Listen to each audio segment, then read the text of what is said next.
Saya ucapkan kepada kita semua shalom. Kita bersyukur kepada Tuhan buat kesempatan, buat waktu yang Tuhan berikan kepada kita, sehingga kita boleh berkumpul di tempat ini. Tema yang sudah diberikan kepada saya yang akan sama-sama kita pelajari pada sore hari ini yaitu Set Goals with God. Nah, pasti setiap kita tentu memiliki tujuan ya, tujuan masing-masing dalam hidup kita. Namun yang dimaksudkan di sini seperti apa? Sebelumnya mari kita membaca Alkitab kita di dalam Amsal pasal 3 ayat yang ke-5 sampai ayat yang ke-6. Kita akan bacakan ayat ini secara bersama-sama dalam hitungan di layar juga sudah ada. Dalam hitungan ketiga, 1, 2, 3. Percayalah kepada Tuhan dengan segenap hatimu dan janganlah bersandar kepada pengertianmu sendiri. Akuilah Dia dalam segala lakumu, maka Ia akan meluruskan jalanmu. Amin. Yang dikatakan berbahagia adalah setiap kita yang membaca dan merenungkan kebenaran firman Tuhan setiap hari. Nah, Amsal yang kita baca ini tadi, ini Salomo yang menulisnya yang ditujukan kepada anaknya yang bernama Rehabeam.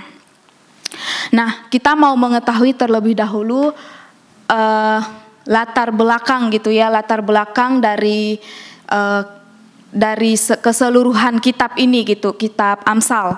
Nah, kitab ini ditulis oleh Salomo, kemudian ada Agur, nanti bisa dilihat di Amsal pasal 30 ayat yang pertama sampai ayat yang ke-33, kemudian ada Lemuel. Nah, itu ada di Amsal pasal 31 ayat 1 sampai 9. Nah, tentunya kitab Amsal ini mengajarkan banyak hal gitu ya, banyak hal tentang nasihat-nasihat, bahkan peringatan-peringatan, bahkan di sana tentang ajaran hikmat gitu ya, hikmat yang luar biasa gitu ya, yang Tuhan berikan kepada Salomo. Nah, kemudian Daud dan Salomo itu menjadi teladan gitu ya. Tafsiran pun mengatakan bahwa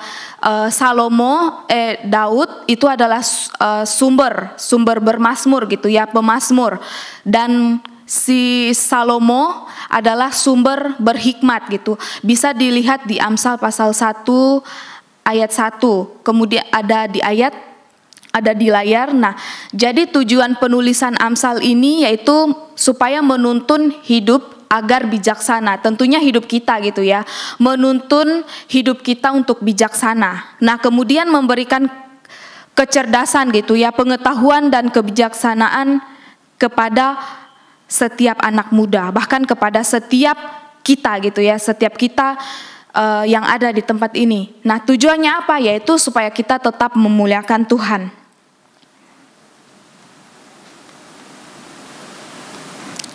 Nah, jadi berdasarkan dari tema kita yang akan kita sama-sama pelajari, Set Goals with God, tetapkan tujuan kita bersama Tuhan. Nah, saya percaya bahwa kita semua yang ada di tempat ini pasti memiliki tujuan gitu ya, tujuan dalam hidupnya gitu ya. Tetapi di sini ada 3 hal yang akan kita renungkan gitu ya. Namun kita menyimak bersama-sama, sudahkah hari ini kita melibatkan Tuhan dalam setiap tujuan hidup kita? Sudahkah kita sadar bahwa ada tujuan hidup yang kita jalani dan berhasil, tapi tidak sesuai dengan kehendak Tuhan? Kemudian maukah mulai saat ini sampai akhir hidup kita melibatkan Tuhan, akhirnya Tuhan yang terus mengendalikan hidup kita. Nah, jadi ada 3 bagian yang akan saya bagikan kepada teman-teman semuanya berdasarkan firman Tuhan yang kita baca dari Amsal pasal 3 ayat yang ke-5 sampai yang ke-6 tadi. Yang pertama itu percaya kepada Tuhan dengan segenap hati, Jangan bersandar kepada pengertianmu sendiri, akuilah Dia dalam segala lakumu. Baik, yang pertama, nah di sini percaya kepada Tuhan dengan segenap hati. Ada di ayat 5a, artinya itu adalah tidak meragukan Tuhan. Artinya ketika kita diingatkan, diperingatkan, diperintahkan untuk percaya kepada Tuhan dengan segenap hati, artinya kita harus tahu gitu ya, kita harus menyadari bahwa kita tidak perlu meragukan Tuhan gitu. Kenapa? Ya karena Tuhan yang mengatakan itu gitu ya. Tidak perlu kita takut gitu ya. Kemudian menyerahkan hidup kita sepenuhnya kepada Tuhan. Nah, terkadang kita meragukan gitu ya. Bahkan saya pribadi gitu ya, meragukan gitu. Bisa enggak atau benar enggak ya akan terjadi seperti ini, misalnya seperti itu. Nah, itu terkadang ada keraguan gitu ya, ada kebimbangan yang terjadi dalam hidup kita. Nah, kemudian maukah kita bergantung sepenuhnya kepada Tuhan gitu. Nah, orang yang percaya kepada Tuhan dengan segenap hati, maka ia akan terus bergantung kepada Tuhan. Terus bergantung kepada Tuhan, bukan kepada manusia gitu ya. Sekalipun orang itu yang membuat dia istilahnya itu berhasil gitu, tidak. Tetapi bagaimana percaya kepada Tuhan dengan segenap hati, yang artinya kita harus terus bergantung sepenuhnya hanya kepada Tuhan dan bukan kepada yang lain gitu ya. Nah, kemudian di bagian yang selanjutnya, jangan bersandar kepada pengertianmu sendiri. Itu di ayat 5b. Nah, kenapa kita jangan bersandar kepada pengertian kita sendiri? Kita harus menyadari bahwa ketika kita mau melakukan segala sesuatu tanpa kita tanyakan kepada Tuhan, tanpa kita bergumul istilahnya gitu ya, tanpa kita berdoa kepada Tuhan, bahwa semuanya itu tidak akan mudah gitu ya. Bahkan ya ketika kita berdoa pun ya, kalau kita tidak dengan sungguh-sungguh, setiap tujuan yang akan kita lakukan, nah percuma saja gitu ya, ketika kita hanya ingin sesuatu yang menguntungkan bagi diri kita sendiri. Ya, saya katakan itu sangat percuma ketika kita mau menguntungkan diri kita sendiri seperti itu ya. Nah, kemudian hal yang penting di sana adalah pengertian manusia itu sangat terbatas gitu ya. Bahkan bisa salah gitu. Bisa salah. Kita terkadang membuat sesuatu hal yang istilahnya menurut kita itu sudah baik gitu ya. Bahkan ini sudah tidak ada kesalahan gitu. Nah, tetapi kita lupa apa yang harusnya kita sadari gitu ya, apa yang harusnya kita utamakan di situ gitu. Nah, kita lupa dengan yang utama itu gitu ya. Dengan kita melibatkan Tuhan, dengan kita mengandalkan Tuhan dalam kehidupan kita gitu. Nah, jadi kita harus menyadari pengertian kita terbatas, bahkan bisa salah. Nah, kemudian makanya hidup kita ini perlu diterangi atau dipimpin oleh firman Tuhan, dipimpin oleh Roh Kudus. Supaya apa? Supaya ya kita sesuai dengan apa yang Tuhan kehendaki. Nah, kemudian tidak sombong. Nah, kenapa saya katakan di sana tidak sombong? Bahwa kita cenderung gitu ya, ketika kita memiliki sesuatu hal yang mungkin kita merasa bahwa itu suatu keberhasilan lah bagi kita ya, suatu hal yang membuat kita senang gitu, bahkan kita bisa dipuji orang gitu ya. Nah, tetapi ingat bahwa itu keberhasilan yang kita dapat itu pun berasal daripada Tuhan gitu ya. Tetapi mari kita di sana belajar untuk merendahkan diri kita di hadapan Tuhan, bahwa semuanya itu karena kasih dan pertolongan Tuhan yang terus memimpin kita, yang terus mengingatkan kita seperti itu. Kemudian di bagian yang ketiga, akuilah Dia dalam segala lakumu. Akuilah Dia dalam segala lakumu. Ini di ayat yang ke-6. Poin yang pertama, memuliakan Tuhan dengan hidup kita. Nah, ketika kita memuliakan Tuhan, Nah, ketika kita mau hidup hidup teratur gitu ya, hidup dipimpin Tuhan. Nah, jadi tidak salah kita membuat suatu perencanaan yang baik. Tapi ingat, kita harus menyadari bahwa kita juga harus memuliakan Tuhan. Bahkan dalam segala hal gitu ya, dalam segala hal kita harus mengakui bahwa Tuhan yang berkuasa dalam hidup kita. Bahwa dari setiap kehidupan kita pun, apa yang kita lakukan, dari setiap pergaulan kita, dari setiap pekerjaan yang kita lakukan, bahkan dari setiap kehidupan yang terus Tuhan pimpin. Nah, di situ kita sangat dituntut gitu ya, sangat dituntut melalui firman Tuhan ini bahwa bagaimana kita harus terus memuliakan Tuhan. Dan kita bukan hanya cukup sampai di situ gitu ya, bukan hanya cukup sampai memuliakan Tuhan gitu ya. Nah, tetapi bagaimana kita juga harus menyadari bahwa Allah berkuasa atas segala urusan hidup kita. Nah, ini mencakup semuanya ya, baik itu ada adik-adik yang masih dalam sekolah, perkuliahan, bahkan kita yang sudah istilahnya yang berhadapan dengan banyak orang gitu ya, yang artinya berhadapan dengan dunia pekerjaan, pelayanan dan lain sebagainya. Nah, kita harus menyadari bahwa semuanya itu Tuhan juga mengatur setiap urusan kita gitu ya, mengatur setiap apa yang kita lakukan gitu ya. Nah, jadi kita memerlukan Tuhan untuk terus memurnikan setiap hati kita, setiap pikiran kita, supaya kita terus dipimpinnya, supaya kita terus berkenan kepadanya. Kemudian mengakui Allah dengan rasa syukur. Rasa syukur yang kita lakukan bukan hanya ketika kita mendapatkan berkat.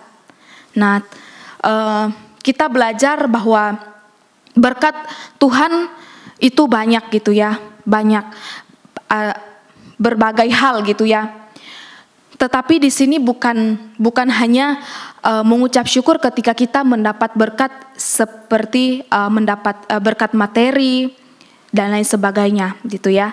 Nah, tetapi bagaimana ketika kita mengalami sakit, ketika kita mengalami duka, ketika kita mungkin mengalami kekecewaan, ketika kita mungkin mengalami kegagalan dalam segala hal yang ingin kita capai, tetapi Tuhan mengingatkan kepada kita, teruslah bersyukur, teruslah memandang kepada Dia.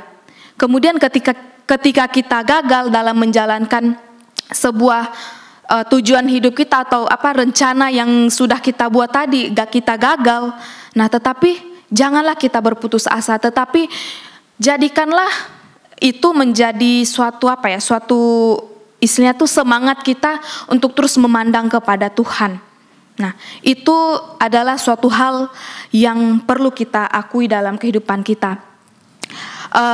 Di sini ketika kita melihat gitu ya, ketika kita menyadari bahwa apa yang dilakukan oleh Salomo gitu ya. Nah, kita mau melihat bahwa ketika dia hidupnya, kita melihat hidupnya ya, kalau teman-teman sudah membaca dari kitab ini ya, kitab 1 Raja-Raja pasal 11. Nah, itu tentang kisah jatuhnya Salomo gitu ya, Salomo dalam penyembahan berhala gitu ya.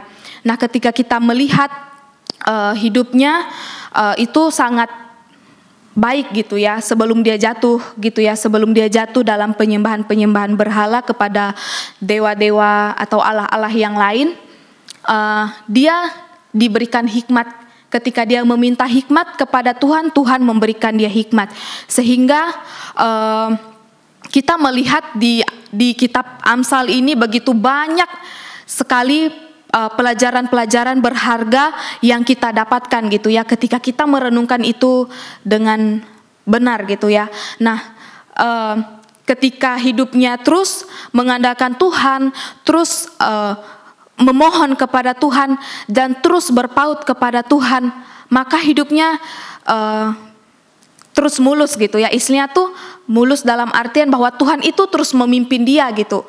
Karena dia juga menyadari bahwa hidupnya itu adalah milik Tuhan gitu ya. Dan dia menyadari bahwa berpaut kepada Tuhan itu adalah hal yang penting seperti itu. Nah, tetapi ketika kita melihat ketika kita melihat bahwa kehidupannya menyimpang dari jalan Tuhan, ketika tadi nih tujuan hidupnya sudah benar, sudah baik, dan istilahnya ya kita tidak menyangka lah kalau misalnya kita telusuri gitu ya kehidupannya, tidak menyangka kalau dia akan mengalami kejatuhan dalam dosa gitu ya. Nah, tetapi di sini sangat fatal gitu ya. Kenapa saya sangat katakan? Karena apa ya? Karena duniawi gitu ya. Karena yang ada di duniawi akhirnya itu bisa bisa berpindah gitu ya. Keberpautan kita kepada Allah bisa berpindah atau bisa berubah, bisa hilang ketika kita terus-menerus berada di dalam pergaulan yang tidak memuliakan Tuhan. Bahkan kepada kepada lingkungan-lingkungan yang kurang baik gitu ya. Maka kebiasaan kita yang baik, ketika kita bergaul terus dengan yang buruk, maka kebiasaan yang baik itu akan hilang dari hidup kita. Nah, jadi saya melihat bahwa seperti inilah kehidupan Salomo gitu ya. Ketika dia menyimpang daripada jalan Tuhan. Nah, itu ada hal yang menyebabkan gitu ya, bukan karena tidak gitu ya. Ini karena pergaulan tadi istilahnya gitu ya. Kalau di zaman sekarang. Nah, ini kenapa dia menyimpang dari jalan Tuhan dan kenapa dia berpaling kepada Tuhan gitu ya. Itu karena mencintai perempuan-perempuan asing. Nah, itu bisa nanti dilihat di 1 Raja-Raja pasal 11 ayat yang pertama sampai ayat yang ke-49. 43, maaf. Nah, nanti bisa teman-teman membacanya. Nah, di sana padahal sudah diingatkan gitu ya. Sudah diingatkan, saya akan bacakan ayat yang ke 1 Raja-Raja pasal 11 ayat yang kedua. Padahal tentang bangsa-bangsa itu, Tuhan telah berfirman kepada orang Israel, janganlah kamu bergaul dengan mereka, dan mereka pun janganlah bergaul dengan kamu, sebab sesungguhnya mereka akan mencondongkan hatimu kepada Allah-Allah mereka. Hati Salomo telah berpaut kepada mereka dengan cinta. Nah, inilah yang membuat Salomo itu berpaut kepada perempuan-perempuan asing itu. Nah, asing dikatakan di situ adalah mereka yang tidak percaya kepada Allah. Mereka yang yang hidup sesuai dengan keinginannya gitu. Pokoknya tidak percaya kepada Allah, menyembah dewa-dewa seperti itu.